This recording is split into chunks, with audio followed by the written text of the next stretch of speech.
pues para verdaderamente cerrar con broche de oro estas conferencias,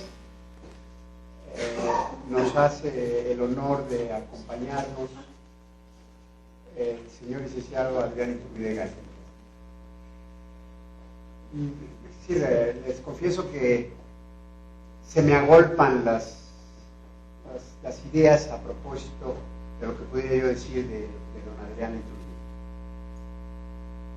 Es notario del Distrito Federal desde el año de 1971-72. Ha sido pilar para el notariado, no solo del Distrito Federal, sino del notariado nacional, y todo a base de conocimientos, de técnica jurídica, de una entrega a lo que aborda, a lo que estudia, a lo que trabaja, como nadie. Es verdaderamente un ejemplo. Y su talento llega a tal grado que fue el único que me ganó un examen de poesía. Pero qué bueno, porque se quedó con la notaría 139 y a mí me gustaba el número 140. Claro, es más bonito. Yo creo que por eso perdí. Nos va a hacer favor de disertar sobre las sociedades anónimas promotoras de inversión y van a ver qué cereza en el pastel que vamos a poner a estas conferencias. Por favor, Adrián. Bueno, pues en buen compromiso me ha puesto el doctor Domínguez, porque después de tantos elogios, pues entonces el paquete ya es doble. Desde luego es para mí un gran honor estar aquí con ustedes. Mil gracias, Jorge, por la invitación, por tus palabras, por tu afecto. Como verán, Jorge y yo somos amigos de toda la vida, y entre amigos pues no nos podemos decir alabanzas, se vale. Vengo con mucho gusto a esta escuela, a esta universidad formidable.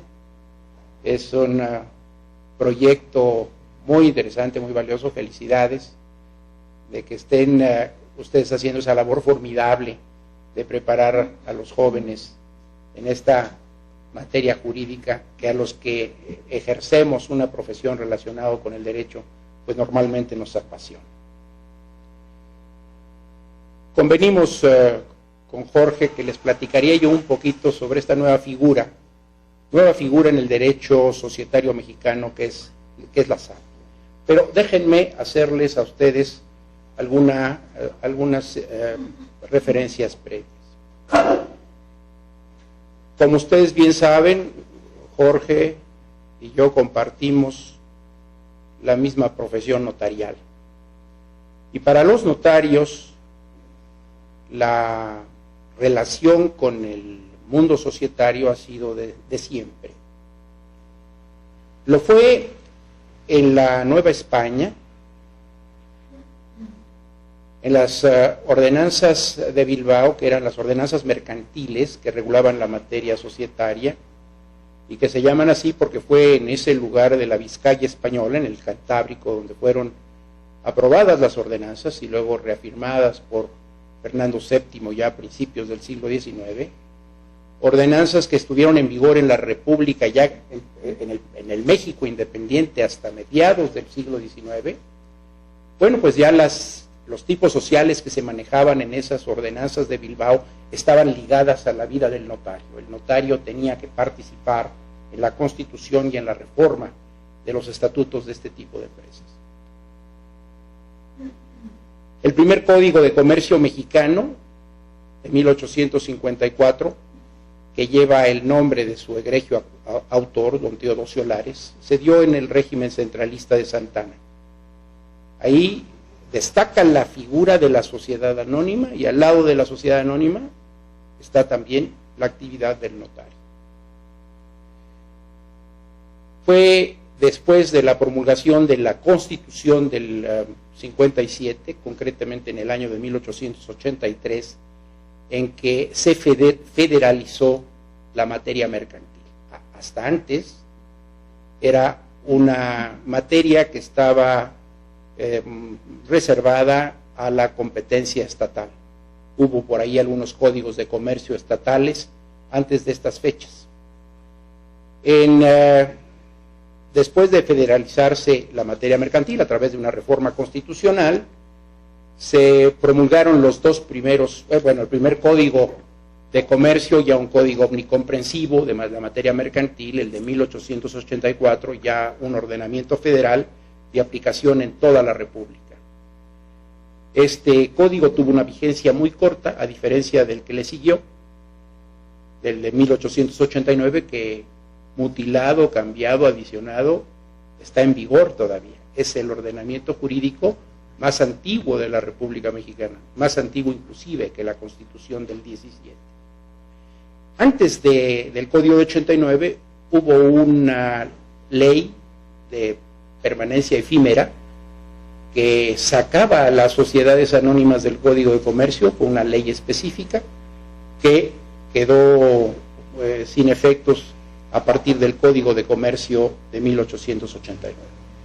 Ya en el siglo XX, con esa tendencia disgregatoria del Código Omnicomprensivo decimonónico, empezaron a segregarse del Código grandes capítulos para manejar esto con materias y con leyes especiales. Y bueno, la ley que nos ocupa, en el tema que voy a tratar, pues es desde luego la Ley General de Sociedades Mercantiles, que como ustedes saben, se promulgó en el año de 1934, es una ley casi octogenaria, que bueno, es un poquito más joven que el Código de Comercio, pero que juntos son los dos ordenamientos mercantiles, yo creo que más importantes para esta materia. No fue sino hasta el año de 1992 en que, a iniciativas del presidente Salinas y con motivo de la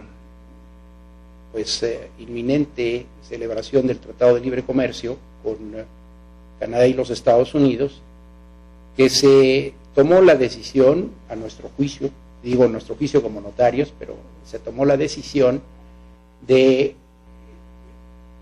crear una figura fedataria mercantil tomando la vieja figura del corredor de comercio, que de origen y tradicionalmente tenía otras funciones.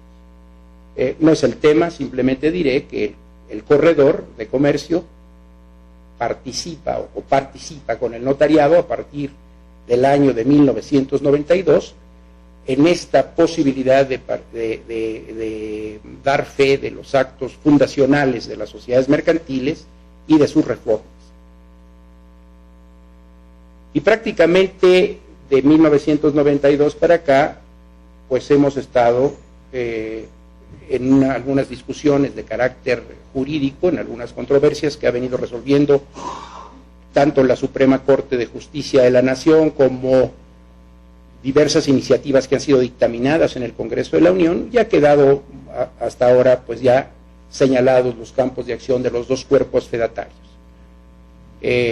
Los corredores, cuya designación como tal depende de la Secretaría de Economía y que por supuesto es de naturaleza federal, y los notarios, que tenemos o dependemos de una legislación que es competencia de cada una de las entidades federativas del país. Hay 32 leyes del notariado en la República Mexicana. Pero en esta regulación de las sociedades mercantiles destaca en México una en especial. Esa sociedad que destaca es la sociedad anónima.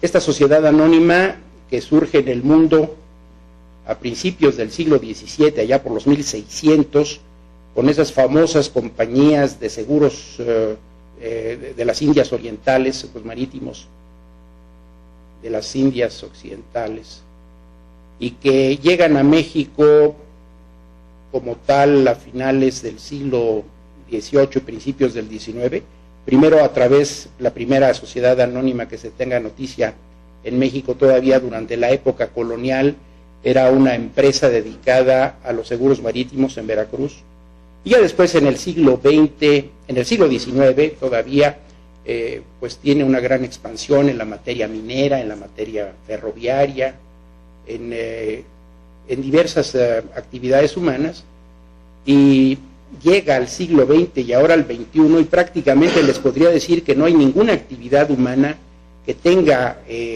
emprendedores de comercio que no adopten el tipo social de la anónima. La anónima ejerce una atracción extraordinaria para cualquier emprendedor por las características de que goza. Primero, es una sociedad que incorpora los derechos de socios en unos títulos con vocación a la circulación, que son las acciones, y que eso hace muy flexible el paso de la calidad de socio, que limita la responsabilidad de quienes participan en esta aventura. Siempre las empresas mercantiles son una aventura, las limita al monto de su aportación y permite algo que las sociedades de personas no permitían, y que era el poder encomendar la administración de la empresa a personas extrañas a la misma, a no socios. Nuestra ley de sociedades mercantiles regula 5 tipos sociales. Bueno, regula un sexto, que es el de las sociedades cooperativas, pero no reglamenta, por los tintes políticos y sociales que implica una cooperativa, se va a una legislación especial. Pero regula a las sociedades que se manejaban en el derecho continental europeo: la sociedad de nombre colectivo, la comandita simple, la sociedad de responsabilidad limitada, la sociedad anónima y la comandita por acciones. De este grupo de sociedades, prácticamente la única que subsiste con un porcentaje inmenso de las que funcionan y se constituyen en el país es la anónima, con una participación, diría yo, más bien modesta de la sociedad de responsabilidad limitada, y que ha tomado algún aire últimamente, dado a la similitud a algunos tipos sociales norteamericanos, que hace que inversionistas de ese país decidan adoptar el régimen de sociedad de responsabilidad limitada en México por las ventajas fiscales que puede tener para ellos. Pero es la sociedad anónima, pues, la reina de las sociedades. Y esta sociedad anónima, regulada con todo cuidado y con todo detalle en la ley del 34, en la Ley General de Sociedades Mercantiles, es una sociedad que nos ha servido para todo. Es como un traje que crece y se reduce o se crece según las necesidades de la inversión. Y así sirve ese tipo social para empresas pequeñitas, de familiares o de amigos que empiezan un negocio pequeño con miras modestas, sirve para empresas medianas de regular tamaño, y sirve para las grandes empresas en donde se requieren grandes capitales para desarrollar inversiones muy, muy importantes. La diferencia que se daba en la clasificación de sociedades de personas y de sociedades de capitales era que en las sociedades de personas, en donde ustedes saben los socios respondían en forma subsidiaria, solidaria y limitada de las obligaciones sociales, por el hecho de incorporar sus nombres en la razón social, que terminaba normalmente y compañía o y sucesores e hijos, algunas de las fórmulas que se usaban en la sociedad en nombre colectivo. Las sociedades anónimas, en cambio, van a tener ese desligue del intuitu personae, que era el elemento primordial y fundamental de las sociedades de personas. En la sociedad anónima, en realidad, lo que más importa, en teoría, y digo que en teoría porque ahora lo explico, era el intuitu pecunia, o sea, el elemento de acumular capitales para desempeñar o para realizar ciertos proyectos. ¿Por qué digo que en teoría? Porque la evolución de la sociedad anónima ha hecho que, como sirve para todas las actividades, en muchas ocasiones se ha ido cerrando la circulación accionaria. ¿Por qué?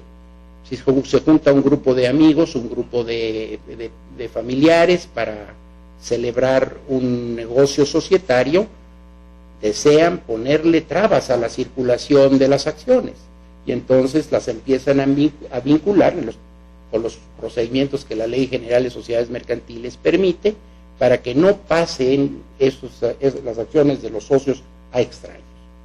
Y eso se da también en las grandes empresas. Hay grandes consorcios en donde un grupo de familiares o de amigos o de coinversionistas muy adinerados quieren y pretenden mantener esa inversión cerrada.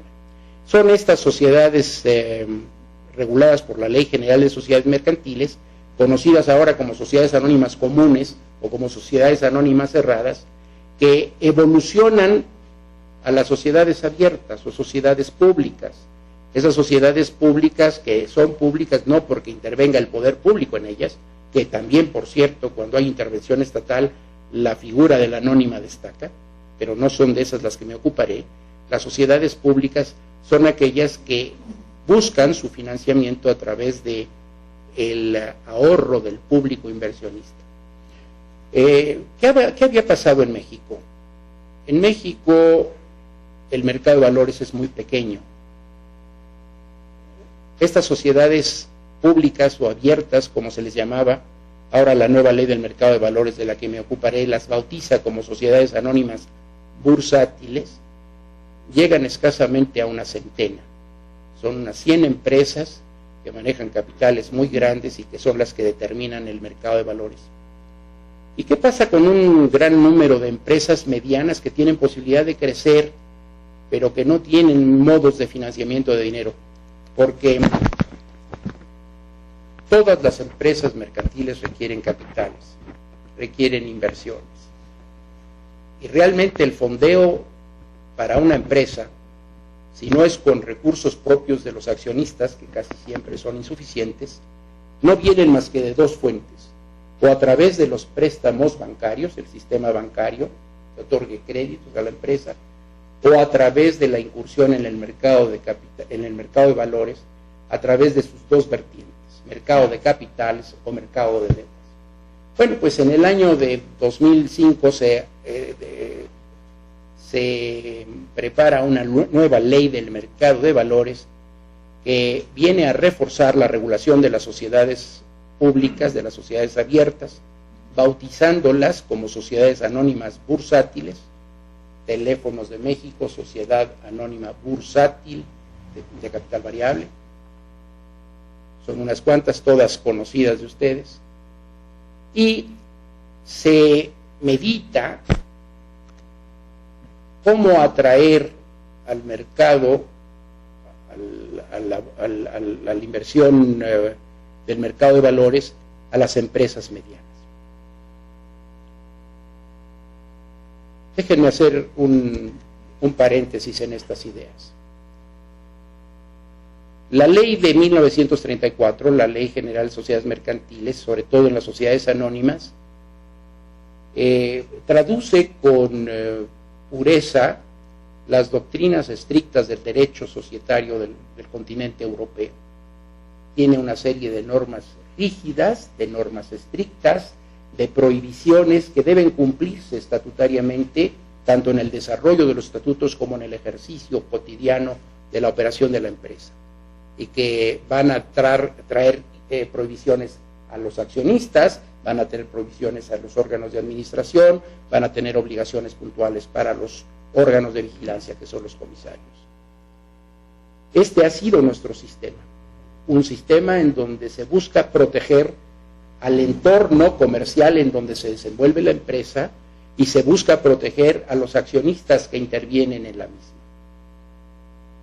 Es una ley de estipulaciones de orden público.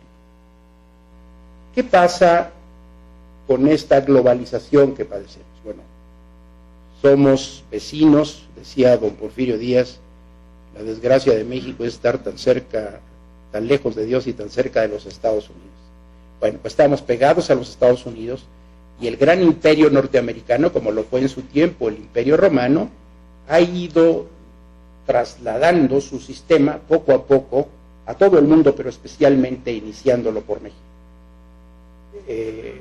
Ellos, como los romanos antes, cuando llegan con sus inversiones a un país, quieren que en ese país encuentren una legislación similar a la de ellos. Dicen los americanos, los inversionistas, lo comentaba yo con algún abogado norteamericano, dices que nuestros inversionistas, lo dicen en inglés, must feel comfortable, deben sentirse cómodos para poder hacer inversiones en el país, a donde llevan sus recursos. Y entonces, el derecho norteamericano, ustedes saben que es el derecho consuetudinario, el common law, totalmente diverso del romano germánico, que es el nuestro. El nuestro es un derecho preventivo, en donde se cumplen leyes y la violación de las leyes se sanciona. En los Estados Unidos se parte del principio de la costumbre, y donde la ley no es ley, sino hasta que un órgano jurisdiccional decide cómo debe aplicarse la norma. Por eso en nuestras escuelas de derecho estudiamos leyes. Los norteamericanos en la materia jurídica estudian casos. Las decisiones judiciales son decisiones vinculantes. Y entonces, en este espíritu de bona fide, que generalmente campea en el ciudadano norteamericano, en el ciudadano sajón, acompañado de un principio de libertad absoluta de contratación, se equilibra con una oportuna, según dicen ellos, intervención del juez. El derecho norteamericano entonces lo que establece es una libertad absoluta. Y en materia societaria así sucede. Mientras que nuestras normas estrictas de derecho societario son imperativas, hay prohibitivas, se tienen que cumplir, en el derecho societario norteamericano prácticamente se puede hacer todo. Estas ideas norteamericanas se van metiendo en la legislación mexicana, lenta, pero insoslayablemente. Ahí están, y cada vez tenemos más ejemplos de legislación mexicana que tiene normas y que tiene conceptos y que tiene materias que son comunes en el derecho norteamericano. Y la materia societaria, pues, no es la excepción. ¿Qué es lo que motiva la expedición de una nueva ley del mercado de valores en el 2005? Bueno, básicamente se trata de regular a la sociedad bursátil, a la sociedad pública, bautizada como bursátil, trasladándole los estándares internacionales, y estos fundamentalmente los anglosajones. Buscan también crear una sociedad extraordinariamente flexible, extraordinariamente libre, que es la sociedad anónima promotora de inversión, que está destinada a capturar los fondos de inversión, los fondos, los private capital, private equity, que les llaman ellos, que andan buscando en dónde invertir en determinadas épocas, con capitales de riesgo y luego con posibilidades de salirse cuando crean oportunos salirse. La SAPI está diseñada y pensada para estos grupos norteamericanos que pueden venir a invertir a México. ¿Cuáles son los estándares internacionales que pretende y que incorpora la ley del mercado de valores? Pues básicamente son la atención de las minorías. Ustedes saben que los derechos de las minorías están regulados en la Ley General de Sociedades Mercantiles con porcentajes más bien altos. Aquí se reduce, se busca el buen gobierno corporativo, eso es una idea que deriva, curiosamente, paradójicamente, de la libertad absoluta que a veces llega al libertinaje en los Estados Unidos. La última crisis financiera es una muestra de eso. Pero la anterior también lo fue. Ustedes recuerdan el caso de una empresa muy poderosa norteamericana que se llamaba Enron, y que a través de una colusión que tenían con sus auditores externos, básicamente una de las 5 enormes empresas multinacionales de contadores públicos, que inclusive le costó su existencia, desapareció Arthur Andersen, maquillaban los estados financieros y crearon un fraude multimillonario de consecuencias mundiales. A partir de ese gran fraude, la legislación americana pensó que era necesario crear ciertos controles a estas empresas.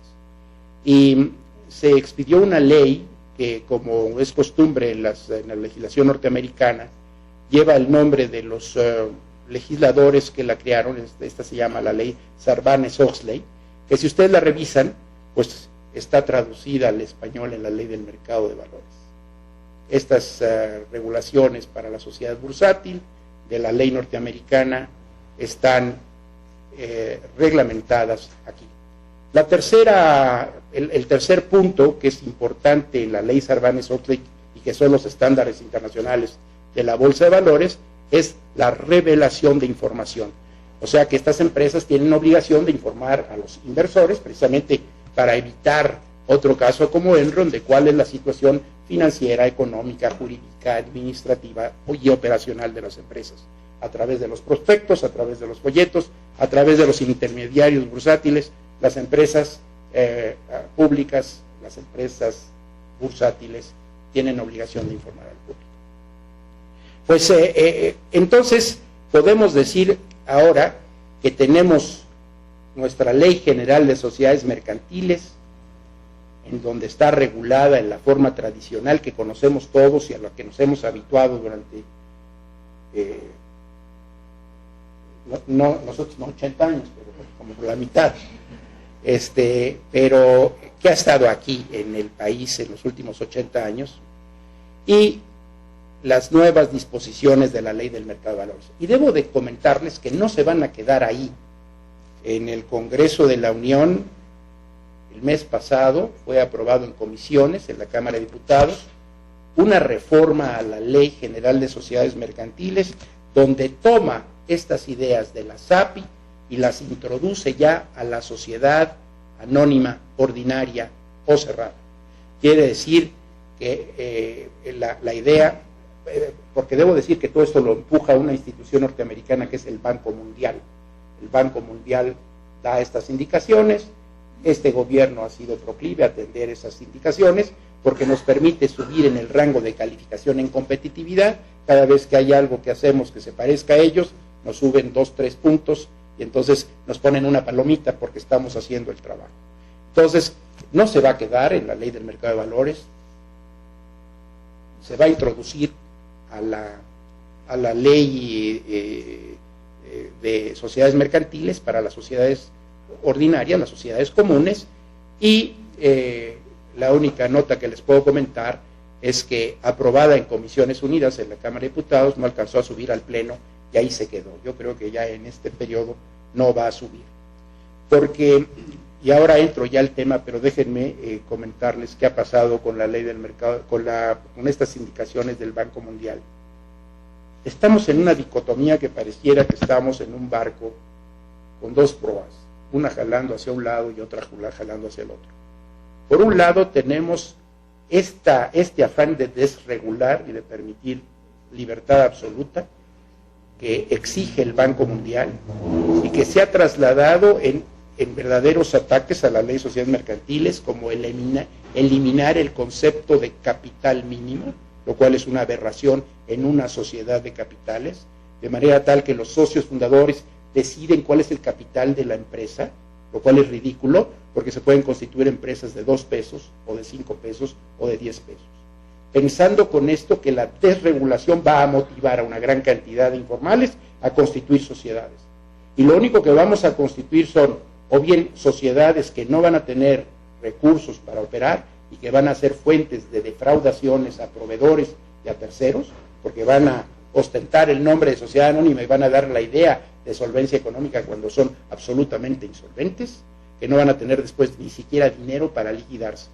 No hay que olvidar que más o menos el 70% de las empresas que se crean tienen una operatividad de 3 años, es dramático. Y si estamos creando empresas de 2 pesos, pues esperen a ver cómo las liquidan luego, ¿no? El otro punto es que se eliminó la duración porque no se entendía que la duración en el negocio societario es importante porque es el que determina la relación entre los socios y la empresa. Y los socios, en el momento fundacional, son deudores de la empresa, que es acreedora. ¿De qué? De las acciones que suscribe el accionista. Cuando se suscriben las acciones, en el momento fundacional, hay una deuda del suscriptor frente a la empresa acreedora para pagarle el importe de la aportación. Cuando son acciones pagadoras, ese diferencial insoluto, la doctrina lo conoce como los dividendos pasivos. Y cuando llega al final de la vida social, cuando se agota la duración de la empresa se disuelve ipso iure la sociedad y entra en una etapa de liquidación forzada. Y en ese momento cambian las características. Entonces, el socio se convierte en acreedor de la empresa respecto al reembolso del patrimonio, de la aportación y del patrimonio. Bueno, pues entonces, ¿qué es lo que hemos hecho? Hemos ido manoseando la ley de acuerdo como nos han pedido los norteamericanos. En el 2007, el informe del Banco Mundial dijo: hay que eliminar capitales en las sociedades porque son barreras de entrada, conceptos económicos que atacan principios jurídicos. ¿Qué hizo el Congreso mexicano? Quitó los capitales mínimos como requisitos, tanto en la SA y en la STRL. El argumento era muy simplista. Como se constituyen empresas con 50,000 pesos, y 50,000 pesos y cero es lo mismo, y además ni siquiera hay una norma en la ley que exija el comprobar que los 50,000 pesos están, pues quitemos ese requisito absurdo y dejemos que los propios accionistas sean los que determinen cuál es el monto inicial. Ridículo. Lo que debió haberse hecho, lo que el sentido común establecía era fortalecer los capitales mínimos, porque eso es lo que le da solvencia a la empresa. Y eso es lo que permite crear riqueza, y eso es lo que permite generar empleos. Lo demás es absurdo. ¿Qué pasa? ¿Por qué se viene este ejemplo? Porque en los Estados Unidos no hay necesidad de que los accionistas se obliguen a suscribir y a pagar capitales. Entonces, en las grandes recolecciones de los promotores de sociedades, capturan de los clientes una gran cantidad de dinero, que la mayor parte se va a comisiones y una pequeña parte a la empresa. Y entonces forman una gran cantidad de empresas que les llaman, inclusive en la terminología norteamericana, empresas de burbuja, bubble companies. Y claro, vienen problemas de fraudes, vienen problemas de insolvencias que se resuelven en tribunales, porque el sistema norteamericano está diseñado a resolver todo en tribunales. Frente a un sistema como el mexicano, en donde hay un sistema preventivo, la labor del notario es esa, prevenir litigios, pues entonces chocan evidentemente estas normas. La realidad es esa. Se modificó la ley de sociedades mercantiles, yo creo que fue en el 2011, para eliminar la necesidad de establecer un capital mínimo legal. El capital mínimo sigue existiendo, pero ya es a la voluntad, al libre arbitrio de los socios fundadores. En esta que se detuvo, es decir, se detuvo porque no se subió al pleno, tenía el segundo golpe al capital. Ustedes recuerdan que en la sociedad tradicional mexicana no solamente debe haber un capital mínimo legal, que es de 50,000, puede ser mayor, pero era 50,000, sino que los socios tienen que suscribir íntegramente las acciones que se emitan al momento de constituir la sociedad.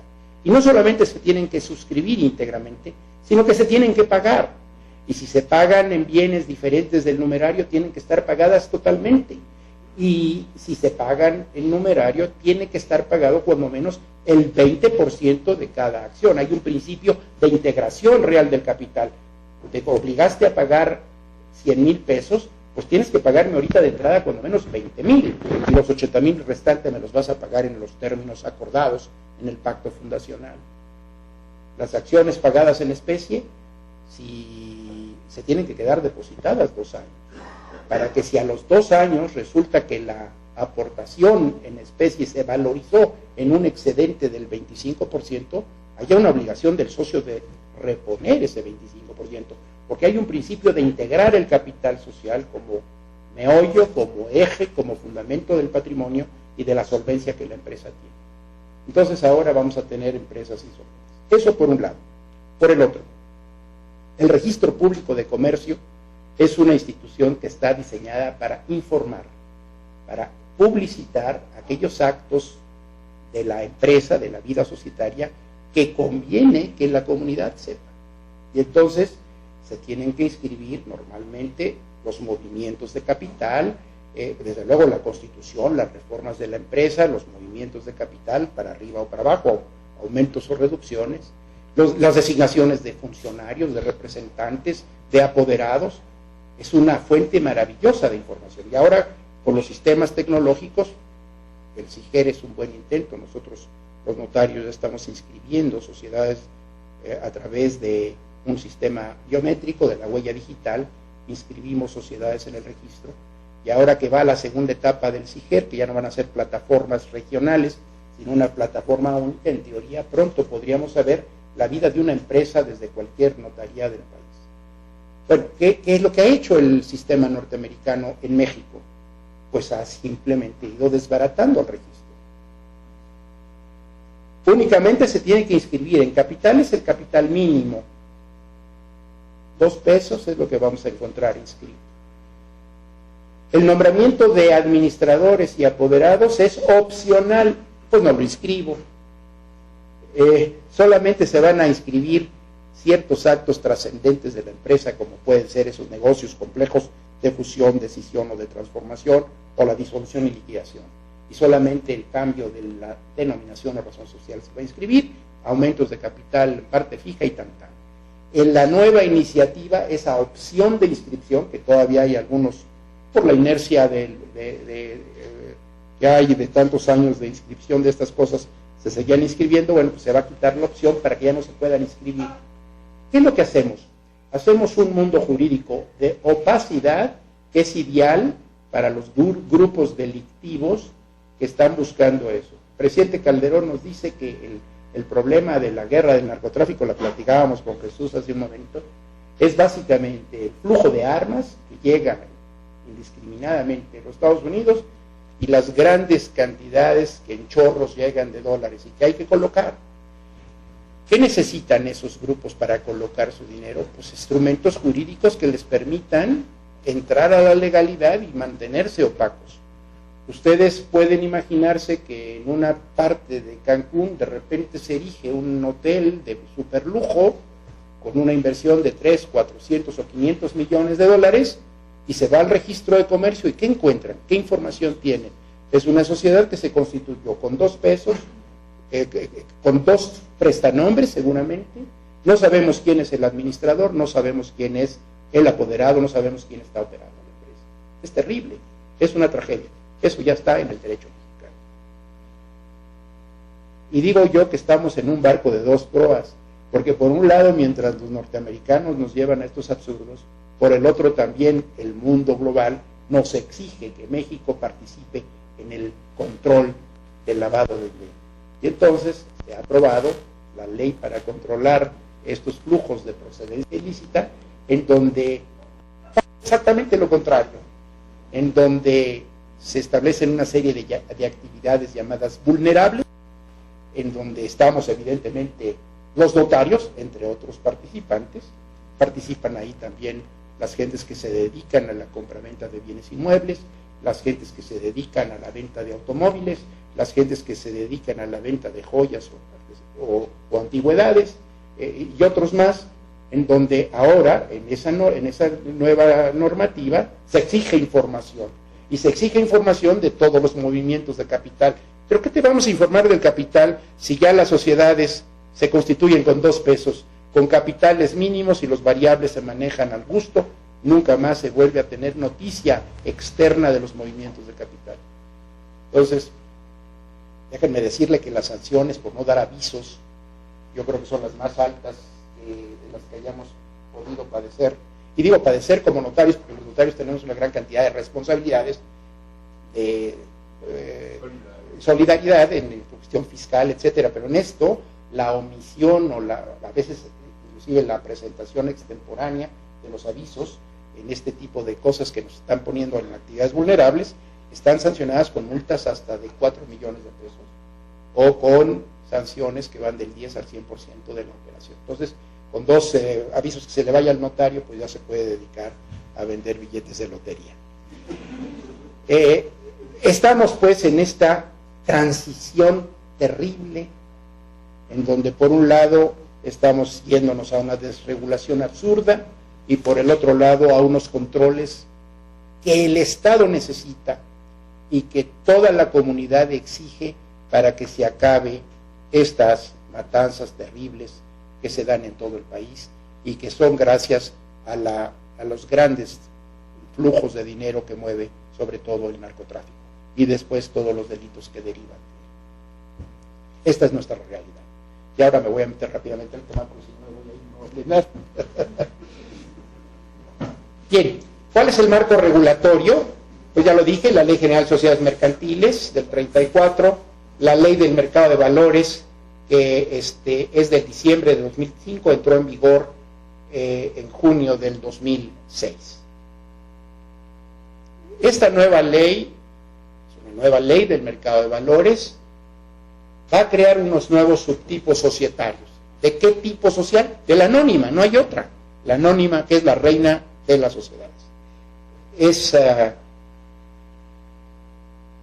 En esta regulación, voy de abajo hacia arriba. La sociedad anónima bursátil, SAB, era la tradicional sociedad abierta pública que cotizaba ya en bolsa de valores y que lo único que ha sucedido es que se ha tenido que reorganizar en su aspecto organizativo de la administración, en las nuevas normas de revelación de información y en los derechos de minorías, y que ahora se llama sociedad anónima bursátil. Todas esas empresas que ya cotizaban, no hay ninguna nueva que haya llegado como SAT después de la ley, son las viejas empresas que ya conocemos todos, simplemente por disposición de la ley cambiaron su nombre y tuvieron un plazo para ajustarse. A la fecha están todas ajustadas. Y ahora me voy a la primera. Se crea una nueva figura, que es la Sociedad Anónima Promotora de Inversión, que la vamos a conocer como SAPI, que es un subtipo de la anónima, pero que va a traer una gran cantidad de normas de flexibilidad absoluta para el manejo estatutario y para el manejo operacional de la misma. Y luego una intermedia entre la SAPI y la SAB, que es la Sociedad Anónima Promotora de Inversión Bursátil. Esta Sociedad Anónima Promotora de Inversión Bursátil surge en una etapa en que la SAPI decide registrar sus valores en la bolsa. Y entonces se va a transformar la SAPI en SAB, pero la transformación que nosotros conocemos y que tarda normalmente 3 meses en el campo de las sociedades mercantiles normal, 3 meses a partir de la inscripción, aquí va a tardar 3 años. 3 años. La SAPI que decida o que aspire a transformarse en una sociedad anónima bursátil tiene que convertirse primero en una SAPIB y va a tener 3 años para cumplir todos los requisitos de regulación que tienen las sociedades anónimas bursátiles. Si no lo logra en los 3 años, se tiene que deslistar, hacer una oferta pública de adquisición, retirar sus acciones de la bolsa de valores. Sí. Las que adopten o se constituyan como SAPIs no están supervisadas por la Comisión Nacional Bancaria de Valores. Las sociedades bursátiles, que son aquellas que obtienen su inscripción en el Registro Nacional de Valores de las acciones representativas de su capital social o de títulos de crédito que representen dichas acciones, normalmente certificados de participación ordinaria, son las sociedades anónimas bursátiles. Las sociedades anónimas que pretendan constituirse por suscripción pública es un viejo sistema fundacional que estaba prácticamente en desuso. Y curiosamente yo le llamo manoseo de las leyes porque no encuentro otra palabra en lo que hacen nuestros legisladores, pues en esta iniciativa se les ocurrió que como eso está en desuso había que quitarlo. Es decir, se quitaba el camino de la suscripción pública para constituir una empresa. Y no se recordaban que apenas en el 2006 la Ley del Mercado de Valores intentó recuperar este sistema a través de la misma bolsa. Si una sociedad anónima quiere, si los fundadores quieren crearla a través de la suscripción de acciones en el mercado de valores, tiene que inscribir sus acciones en el registro y obtener autorización de la Comisión Nacional Bancaria de Valores para su oferta pública. Que sí. La SAPI, la Sociedad Anónima Promotora de Inversión, puede constituirse como tal. ¿Sí? Al momento fundacional deciden adoptar este subtipo y entonces nacen ya de origen como una SAPI. Pero una sociedad anónima ordinaria o común puede adoptar dicha modalidad y va a tener que hacer para esto seguir los lineamientos de la Ley del Mercado de Valores y en lo no previsto en la Ley General de Sociedades Mercantiles. Esto es un tema poco explorado porque no se han hecho muchas transformaciones, y utilizo con toda la intención la palabra transformación, de sociedad anónima ordinaria a sociedad anónima promotora de inversión.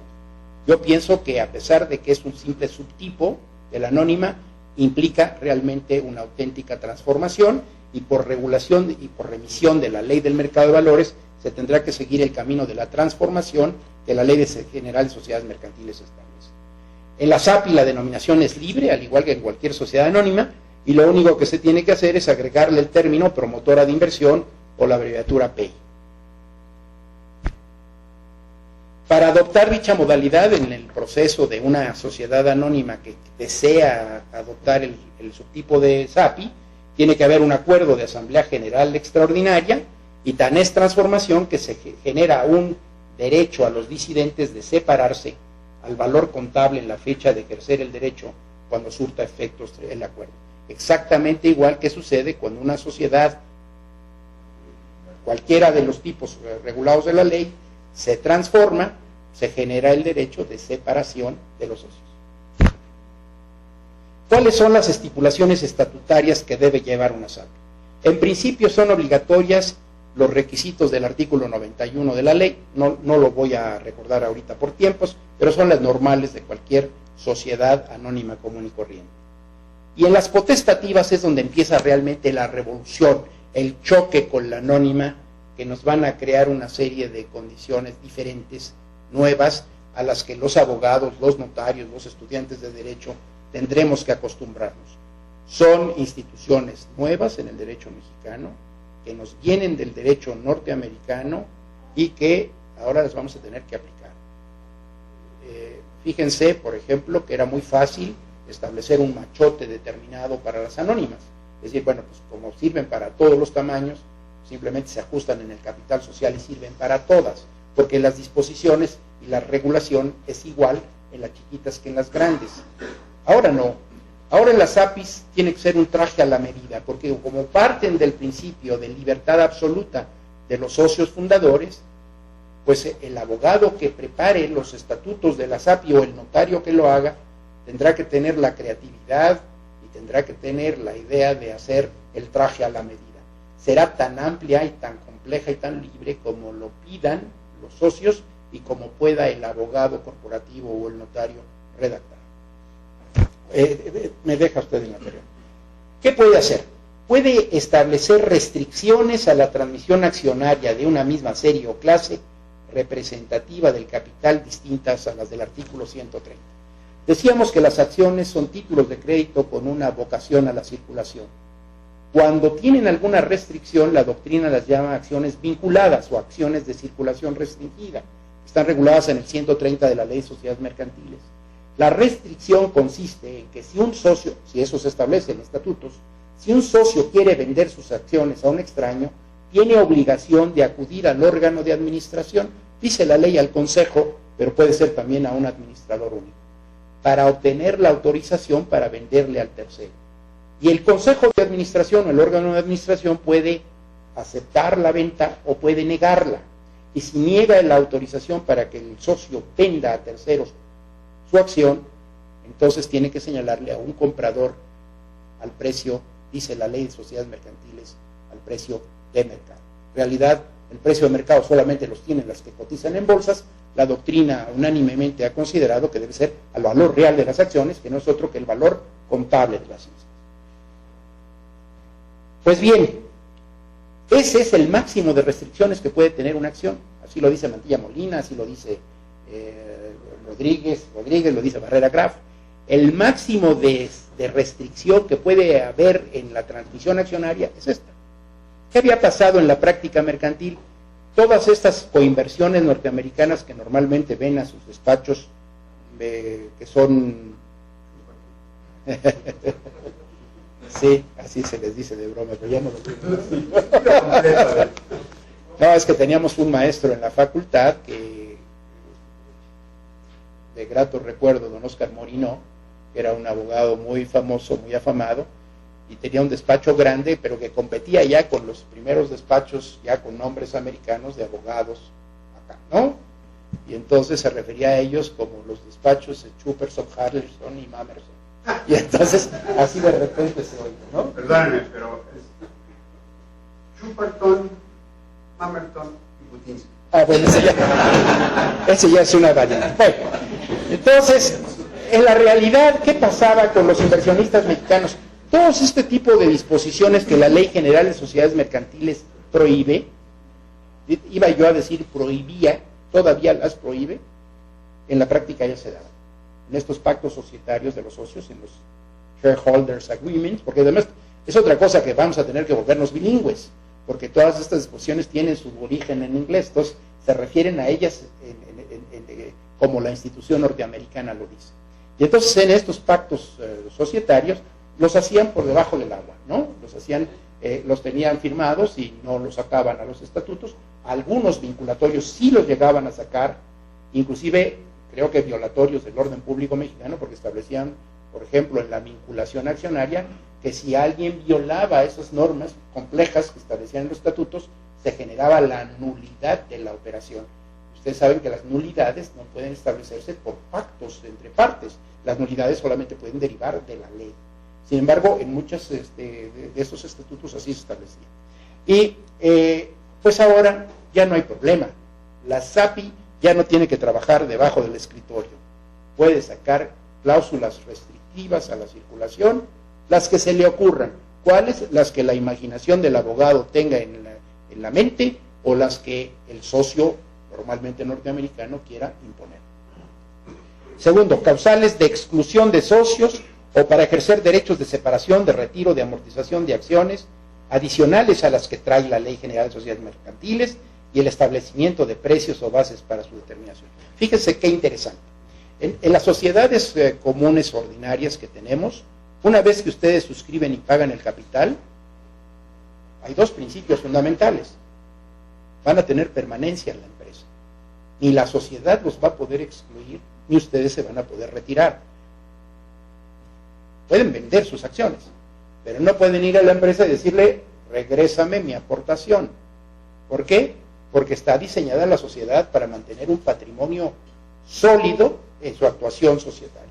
Y entonces, las causales de exclusión de socios en la Ley General de Sociedades Mercantiles no la encuentran más que en el artículo 50 para las sociedades en nombre colectivo, que ahí se permite que se excluya un socio, por ejemplo, que utilice bienes de la empresa o capitales de la empresa para negocios propios, por ejemplo, o aquellos socios que infringen el pacto social, o aquellos socios que infringen las cláusulas regulatorias del pacto social, o los que, decía la ley, o dice la ley, los que entren en quiebra, o suspensión de pagos, que ya no existe la suspensión de pagos, o los que cometan actos fraudulentos contra la empresa. Esas eran las cláusulas, las posibilidades de exclusión expresas que hay en la ley.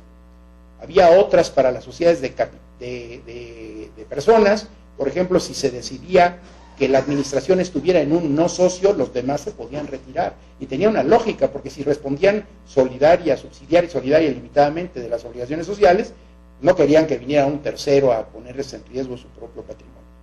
En las anónimas, ¿qué dice la ley de la exclusión de socios? No hay ningún artículo en la ley de sociedades mercantiles que diga expresamente que a un socio se le puede excluir, ni se puede regular la exclusión.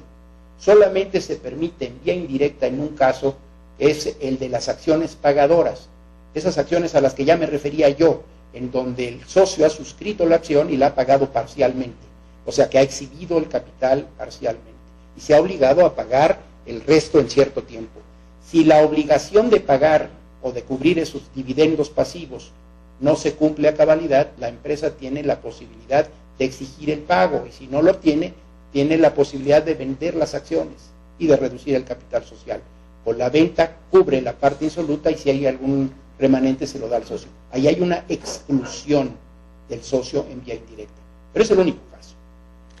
Ahora se pueden establecer cláusulas de exclusión de todo tipo, que les interesan mucho a los norteamericanos cuando vienen a hacer lo que le llaman ellos los joint ventures, que son creando estas empresas, de que pueden establecer cláusulas de exclusión para socios mexicanos. Y entonces, diferentes series de acciones tienen diferentes causales de exclusión. El derecho de separación o de retiro. Ese también es un derecho absolutamente excepcional. Si ustedes recuerdan, en la Ley de Sociedades Mercantiles, el capital, una vez que se entrega a la empresa, no se puede retirar. Y solamente permite la ley el retiro del capital en casos muy concretos. Cuando en una asamblea extraordinaria se tome un acuerdo de cambiar el objeto, de cambiar la nacionalidad, de prorrogar la duración, de transformarse, me falta una, de disolución anticipada, son 4 o 5 casos, el accionista que haya votado en contra de esa resolución, cambio de objeto, claro, cambio de objeto, era lo que me faltaba, puede ejercer el derecho de retiro. Y es un derecho muy acotado. Primero lo tiene que ejercer 15 días después de que se haya tomado el acuerdo. Segundo, no lo tiene si estuvo ausente en la asamblea. Tiene que haber estado presente y haber disentido en el acuerdo. O sea que solamente a los disidentes. Y ya después de que hizo su ejercicio de derecho de retiro, la sociedad tiene un derecho de retención del capital y de las utilidades que le corresponden hasta que se terminen las operaciones pendientes al tiempo de la separación. Votaste en contra del objeto, pediste tu derecho de retiro dentro de los 15 días, te lo concedemos, pero no te devolvemos tu dinero hasta que se acaben los negocios que están pendientes. Acabamos de suscribir un refaccionario a 5 años con Bancomer, espérate a que lo paguemos y después te damos tu retiro. Son casos verdaderamente excepcionales. Los que se opongan a la escisión de la sociedad también les da el 228 el derecho de retiro. Eso para las partes fijas del capital. Para las partes variables, ahí por el contrario, los accionistas que tienen acciones en la parte variable del capital tienen un derecho irrestricto de retirar su capital cuando y como les plazca. Y la sociedad no puede retenerles el importe del capital y de las utilidades que estén pendientes por operaciones pendientes, me refiero. Y entonces lo único que se pone en la ley, en el 220, es la oportunidad del aviso de retiro del socio. Si yo te aviso antes del último trimestre, la sociedad tiene obligación de reembolsarme al final de ese ejercicio. Si yo te aviso a la sociedad, yo aviso a la sociedad que me retiro en el último trimestre, la sociedad tiene un chance de devolvérmelo hasta el ejercicio anterior. Pero eso es únicamente para darle a la empresa liquidez y poder dar al accionista el reembolso. O sea que en las sociedades comunes distinguimos los socios que están en parte fija, los socios que están en parte variable. Los socios que están en parte fija solamente pueden separarse en esos casos excepcionales con todas las trabas que les comenté. Los socios que están en parte variable se pueden ir cuando quieran y pueden retirar su capital. Ahora, ya en estas sociedades se puede retirar el capital según se establezca. Y normalmente lo que buscan los fondos de capital norteamericanos es una posibilidad de retirarse rápida. Y entonces se puede regular el retiro muy fácilmente. Amortización de acciones adicionales a la Ley General de Sociedades Mercantiles. La Ley General de Sociedades Mercantiles únicamente prevé 2 supuestos para amortizar acciones. O se amortizan acciones con capital, que es una reducción del capital. La Asamblea acuerda reducir el capital mediante la amortización de tantas y cuantas acciones. ¿Cómo se determinan cuáles son las acciones que se van a amortizar?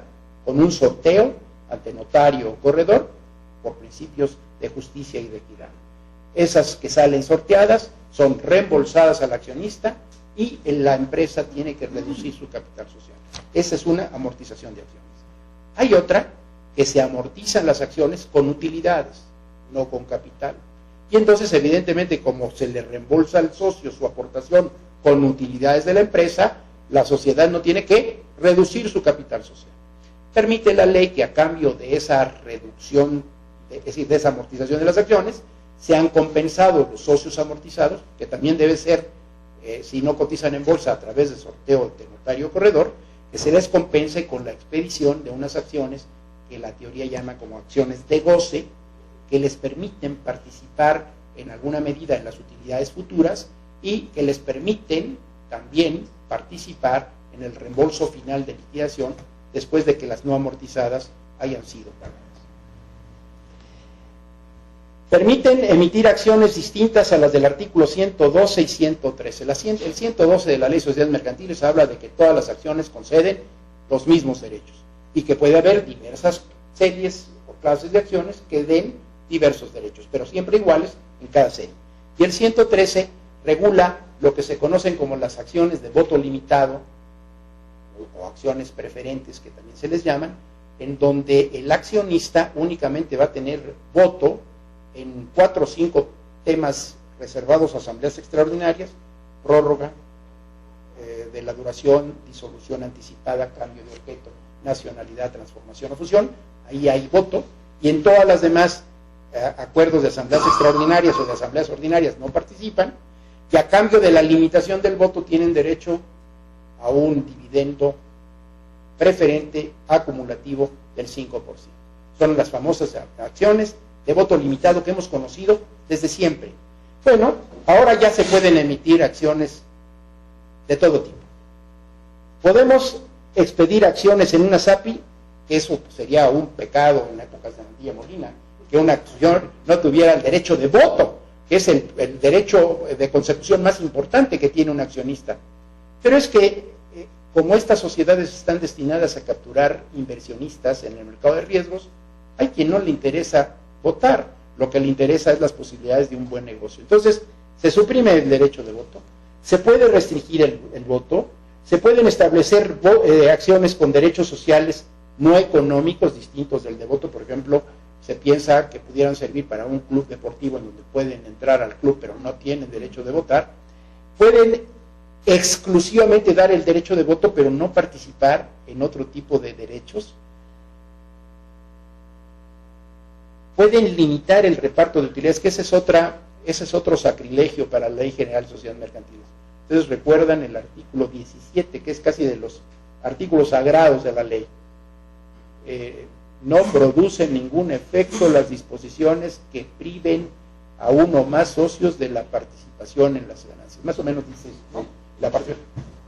Aquí ya podemos restringir a cualquier accionista de las utilidades al gusto, de acuerdo con los convenios que se hayan hecho los accionistas. Pueden ampliarles o pueden limitarles el reparto de utilidades, o pueden limitarles, ampliarles otros derechos económicos. Pueden crear acciones con derecho de veto, de manera que determinados asuntos solamente puedan ser válidos si una determinada clase de acciones las aprueba. Si ese pequeño grupo tenedor de esa clase de acciones decide vetar el acuerdo de la mayoría, el acuerdo no pasa. Pueden requerir el voto favorable de uno o más accionistas respecto de resoluciones de la asamblea. El 80% dice que sí, pero falta un voto favorable de uno o más accionistas que tienen esta serie de acciones. Sin ese voto, es una especie de veto, pero a la inversa. Implementen mecanismos a seguir en caso de desacuerdos en materias específicas. Estas son las famosas cláusulas de salida que les dan a los norteamericanos. Por ejemplo, en sociedades en donde los grupos pueden estar empatados, 50%, hay casos en que el 50% lo pone la empresa norteamericana, que el 50% lo pone la empresa, el inversionista mexicano. Y llegan a acuerdos, por ejemplo, en una asamblea ordinaria en donde deciden, el grupo mexicano dice hay que reinvertir las utilidades, y el grupo norteamericano dice no, yo quiero que las distribuyas. Y se queda empantanado.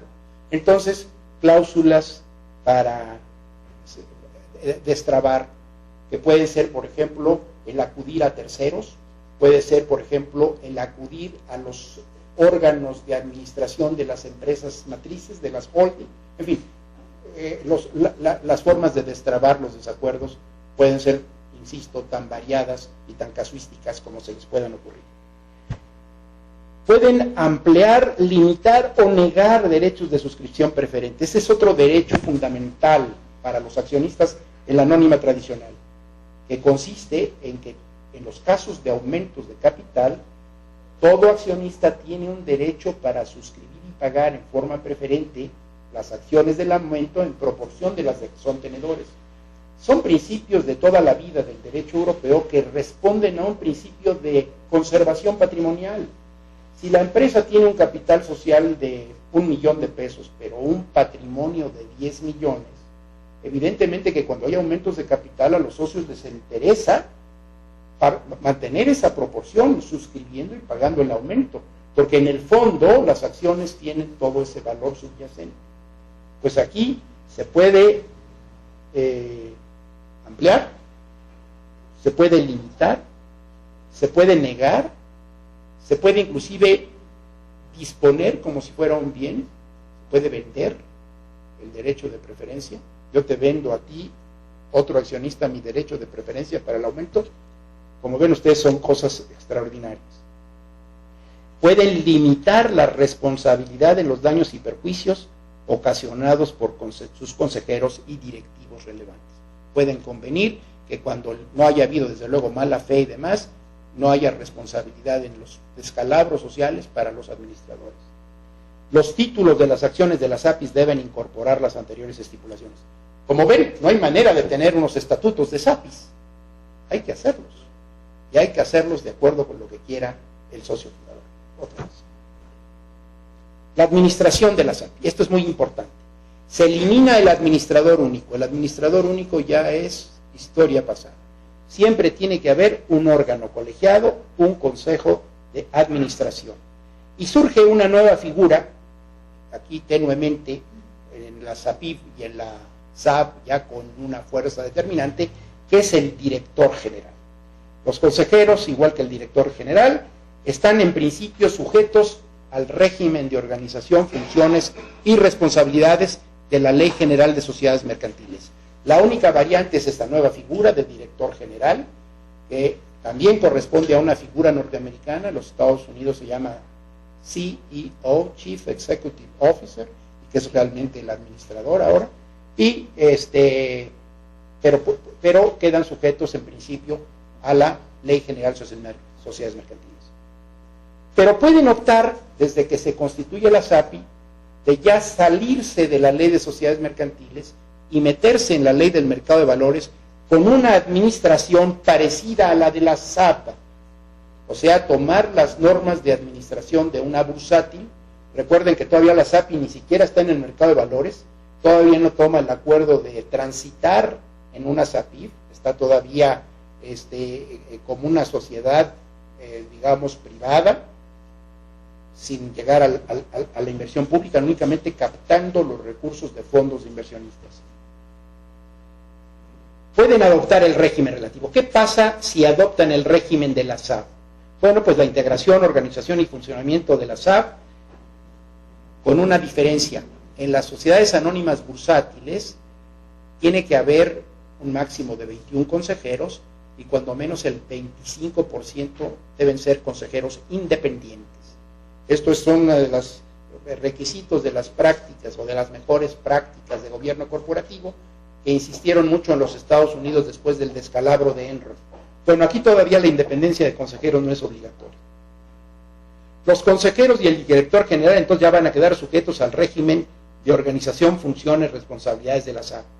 En este supuesto, cuando han optado por este sistema de administración, va a cambiar el concepto de vigilancia. Como ustedes saben, en la trilogía orgánica de la sociedad cerrada, asamblea, órgano supremo, administrador o consejo de administración, órgano de administración, y comisario o comisarios, órgano de vigilancia, el administrador administra y el comisario vigila. Aquí se elimina al comisario, deben contar en cambio con un auditor externo independiente y un comité de auditoría, que es una nueva figura que nace en la SAP, integrado por consejeros que van a sustituir al comisario. En la SAPI que adopta este régimen, en la SAPIB y en la SAP ya no hay comisario. La vigilancia ya la tiene el Consejo de Administración. El Consejo de Administración es el que va a vigilar que el director general, que es el operador de la empresa, cumpla con todas las reglas de registro, de contabilidad, de operación, de información, de funcionamiento. Entonces, el órgano de vigilancia se traslada al Consejo de Administración y desaparece la figura del comisario.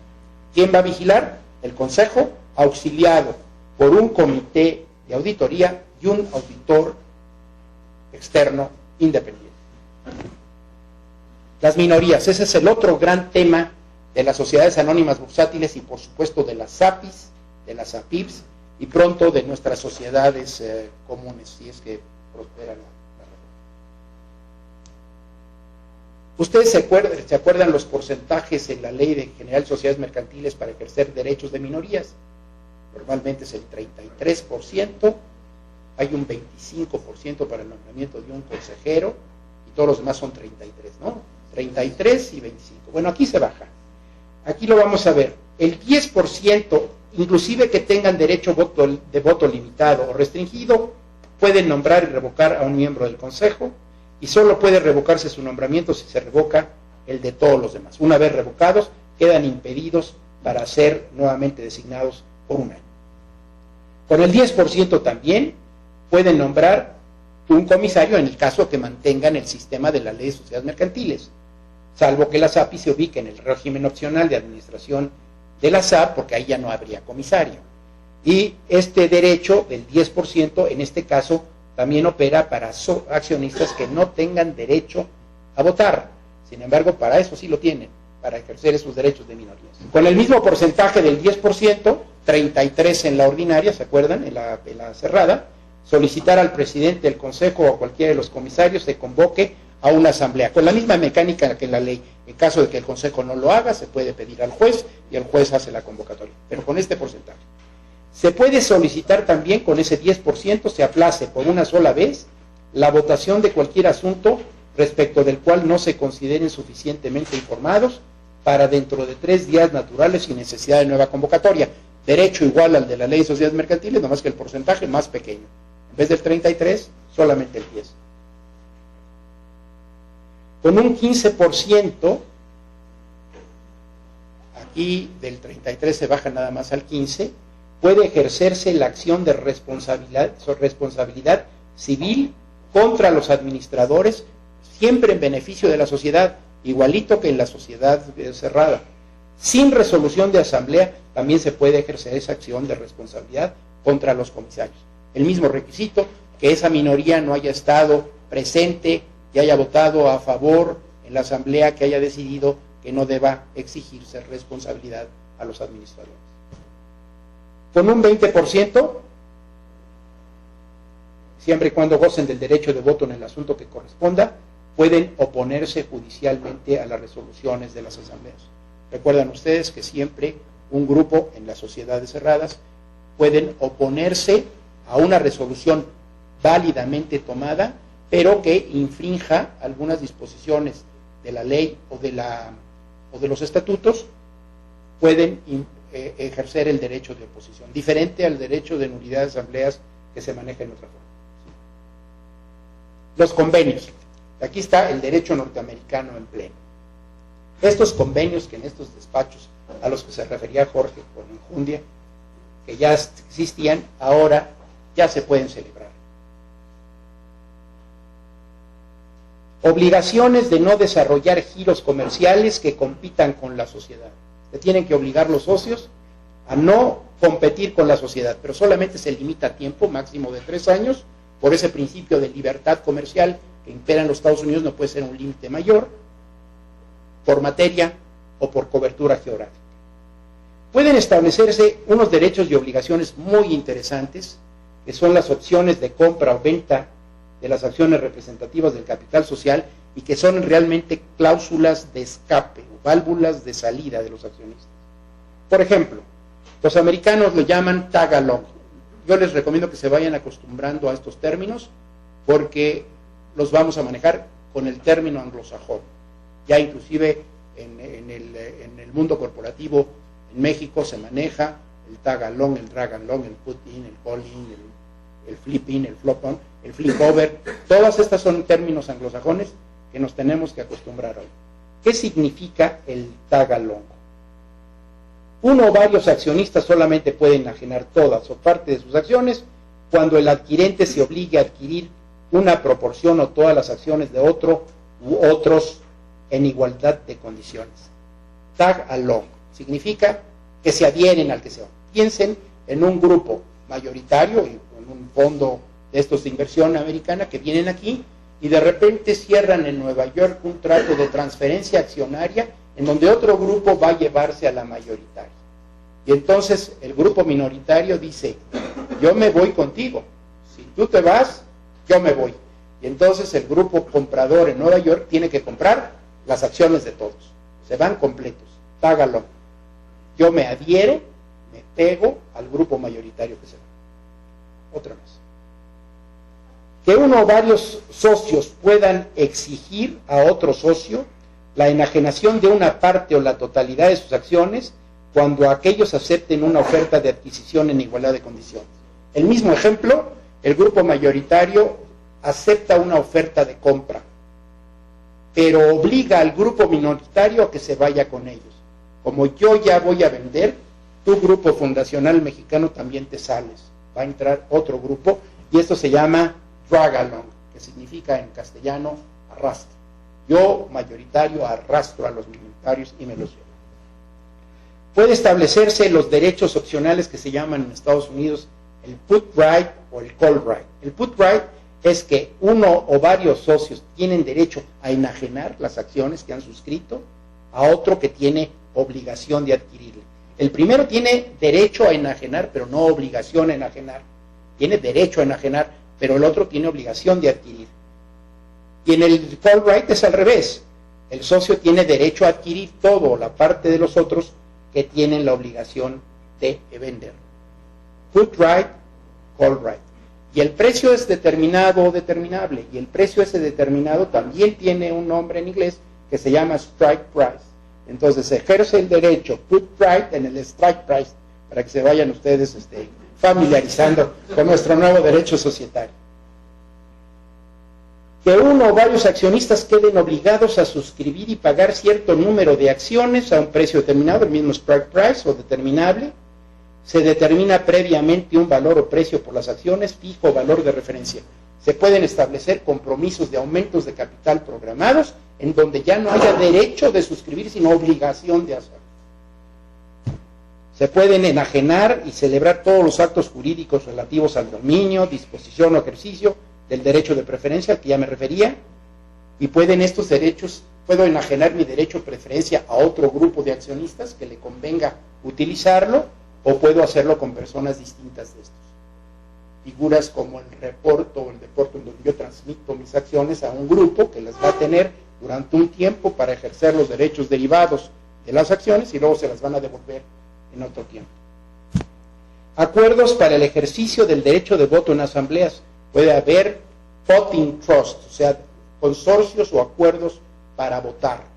Es otra prohibición, de las sagradas en la ley, el 198, si no me acuerdo. Son nulos todos los pactos que restrinjan la libertad de voto de los accionistas. Historia patria, lo pueden hacer con toda libertad. Y pueden establecer acuerdos para enajenar acciones en oferta pública. Si enajenaran acciones en oferta pública, ¿qué pasaría? En el fondo que ya se estarían convirtiendo en SAPIR. Otra cosa que está prohibida en la ley. Las sociedades no pueden adquirir sus propias acciones. ¿Por qué? Porque atenta al patrimonio de la empresa. Si yo compro mis propias acciones, estoy atentando.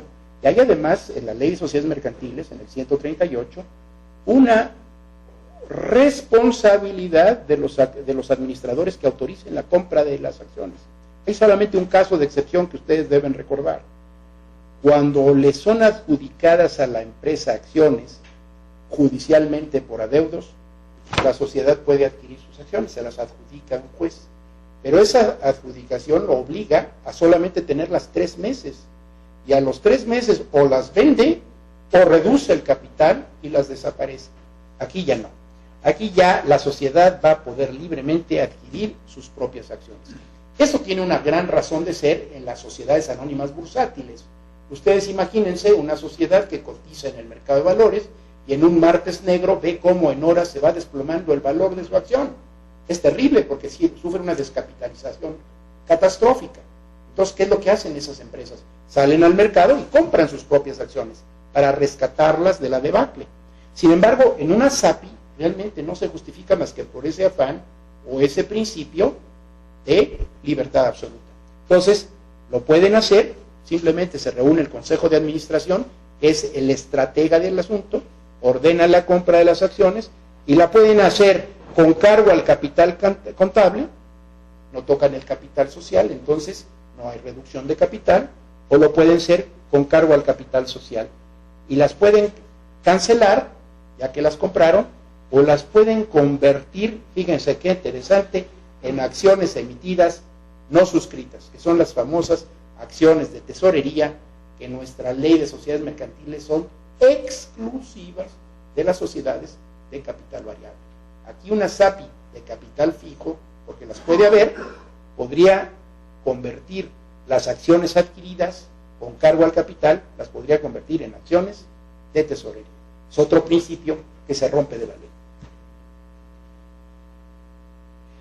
Una vez que ya se adquirieron, se pueden volver a colocar entre los inversionistas, no se requiere resolución de la asamblea, solamente un acuerdo del consejo, y pueden colocarse libremente dentro de los accionistas. El derecho de preferencia aquí no va a operar. Mientras las acciones pertenezcan a la sociedad, faltaba más, no pueden ser representadas, no pueden ser votadas, ni pueden ejercitar derechos sociales o económicos. Otro principio, que también es contrario al 177 de la ley, es que las SAPI no requieren publicar sus estados financieros. En realidad, las sociedades ordinarias, las de la ley de sociedades mercantiles, tampoco las publican. Tienen obligación de hacerlo, es una obligación sin sanción, no se cumple. En este afán desregulatorio del registro de comercio, decía el 177 que las sociedades tenían que publicar sus estados financieros e inscribirlos en el registro. Bueno, esa que no se cumplía también ya se eliminó, ya no hay necesidad de inscribirlos en el registro. Lo que sí. Llegamos a la transición. La SAPI decide entrar a un régimen de transición para convertirse en una SAPI. ¿Qué tiene que hacer una SAPI para convertirse en una SAPIF? Me dirán ustedes, si la sociedad era una sociedad anónima tradicional y adopta el subtipo de SAPI, mi opinión, que la comparto con algunos autores, es que debe ser a través de un proceso de transformación, siguiendo las reglas de la ley de sociedades mercantiles. De la SAPI a la SAPIF no hay necesidad de transformarla, porque en sí misma la SAPIF es parte del proceso de transformación de la empresa, de la SA a la SA, de la sociedad anónima bursátil. Y entonces simplemente va a solicitar el registro de acciones. Evidentemente debe haber un acuerdo de la asamblea extraordinaria que lo establezca, y va a modificar su denominación agregándole la letra B, la expresión bursátil, Sociedad Anónima Promotora de Inversión Bursátil, o sus abreviaturas SAPIF. En este régimen de transición va a tener que adoptar la modalidad de bursátil en un plazo máximo de 3 años, a partir de que surta efectos la inscripción en el registro. Es una transformación diferida a un plazo de 3 años. 2006 se promulgó la ley, 2012. Se han creado en el país apenas 400 APIs. De esas 400 APIs, apenas el año pasado bursatilizó una, la primera SAPIP, y a principios de este año la segunda. Van 2 SAPIs que se han convertido en SAPIPs y que van rumbo a convertirse en SAPs. No ha tenido tanto éxito lo que pensaban los autores de esta ley, de que nos íbamos a jalar inversiones de todo el mundo, a atraer a los inversionistas extranjeros. Curiosamente, los inversionistas norteamericanos que han seguido invirtiendo en estos últimos años, muchos han preferido quedarse en la vieja sociedad anónima con los acuerdos de estos despachos por debajo del agua. ¿Por qué ha pasado? No lo entiendo realmente, pero eso es un hecho. Se tienen que reformar los estatutos de la SAPI que va a SAPI para adecuar la integración del capital al régimen de la SAP, siguiendo los lineamientos del reglamento de la Bolsa de Valores, prever las causas y efectos de la cancelación de la inscripción en el registro. Esto es importante porque, así como se colocan en el mercado, pueden cancelarse o suspenderse la inscripción y puede haber inversionistas, público inversionista dañado. Los estatutos aquí ya tienen una limitante, como ya se van a convertir en sociedades que van a manejar capital público, ya no pueden establecer como en las APIs restricciones a la transmisión. Toda esta apertura de la SAPI, en la SAPI se limita. Ya no pueden establecer acciones que restrinjan la transmisión accionaria o que haya causales de exclusión, separación, retiro. Hay que quitar de los estatutos de la SAPI, que se convierte en SAPIP, todas estas posibilidades. Ya no pueden permitir acciones distintas a las de voto limitado de la ley.